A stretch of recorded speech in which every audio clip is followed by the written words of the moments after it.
If you're wanting to sing your high notes with more comfort and ease, better tone, and greater carrying power, then vowel modification is a tool that you should have in your tool belt.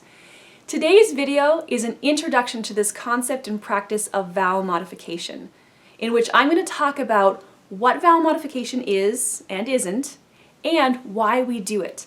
And in the next 2 or 3 videos in this series, I'm going to talk more about the practical how-to of vowel modification. And what you'll find is that I believe neither that there is only one universal way in which we should modify our vowels for all stylistic and artistic and technical needs, nor that vowel modification is always desirable or necessary.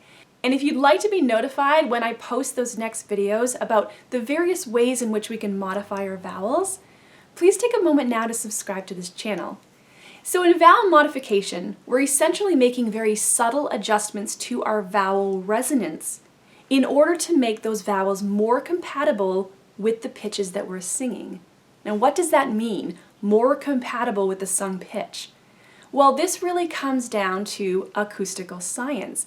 This is a concept and practice that has been taught by the great singing masters for centuries. And these individuals didn't know what we know today about acoustical science. But the really amazing thing about it is that vowel modification has its basis in acoustical science. There's real science backing up this practice. It's really fascinating, but I digress. So in order to understand what I mean when I say that the goal or the purpose of vowel modification is to make our vowels more compatible with the sung pitch, we have to understand 2 aspects of acoustical science.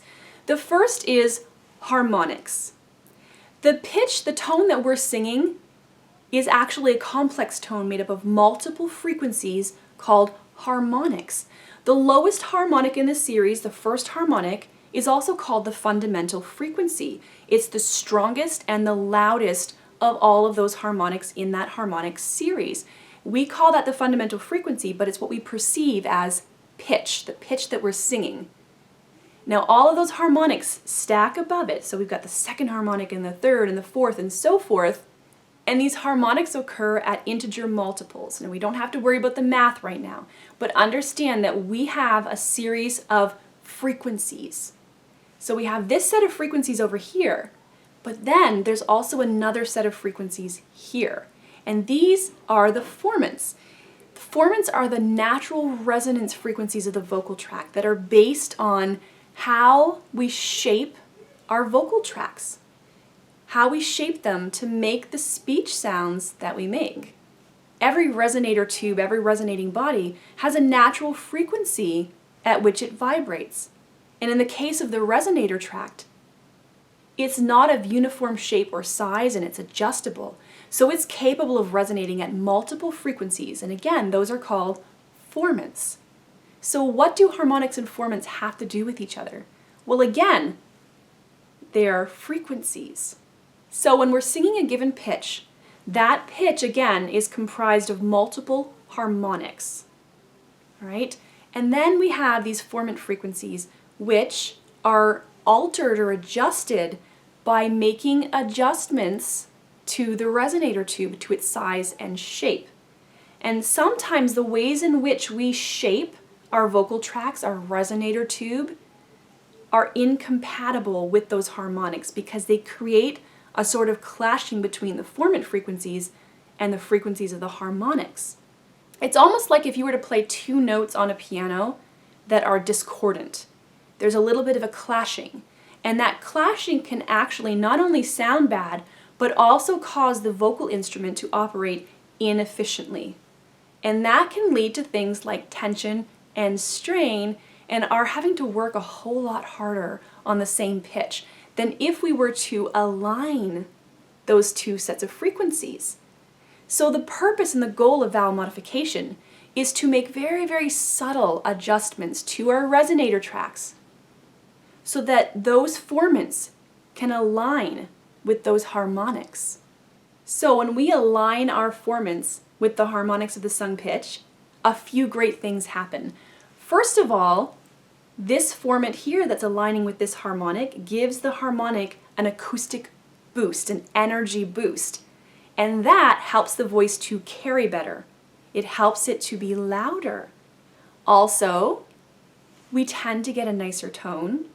And when these two are aligned, that helps the vocal instrument to operate much more efficiently, which in turn helps things to feel a whole lot better in here as we sing those higher pitches. So there are some really great things that can come out of successful vowel modification. That's vowel modification that's done properly. So there are two types of vowel modification that I want to discuss today. The first is passive vowel modification. Passive vowel modification occurs when we essentially keep a degree of stability within the vocal tract and allow the relationship between those formants and harmonics to change a little bit. And Kenneth Bozeman describes this as an acoustical registration event or phenomenon, as opposed to a muscular or physiological registration event.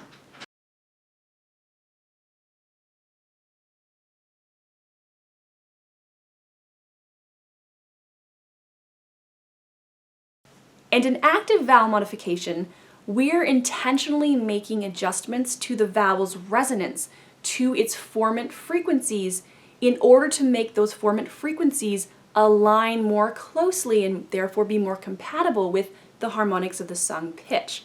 And we do this by adjusting the shape and size of our resonator tract ever so slightly.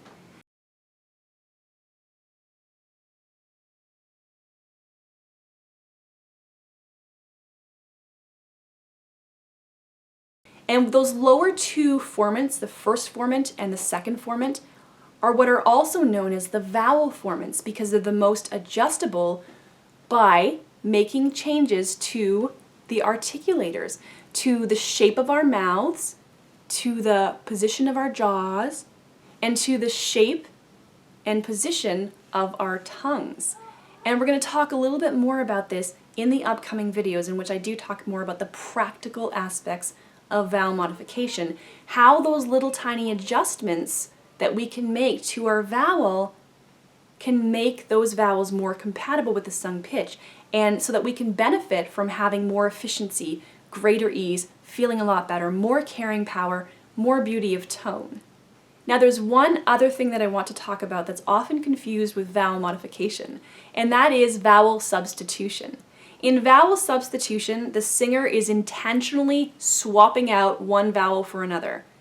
He or she is intentionally singing a completely different vowel.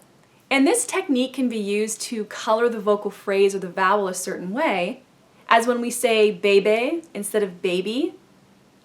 That's a vowel substitution. It's not a vowel modification. However, like any good thing, we have to use it in moderation. Because if we use vowel substitution too often, that will negatively impact the intelligibility of our diction. So again, we're going to talk a lot more about this in the upcoming videos. I really hope you'll stay tuned, and again, if you haven't done so already, please consider subscribing to this channel so that you'll be notified when those next videos come out. And as always, feel free to leave your comments and questions in the comments section below. Thank you so much for watching today.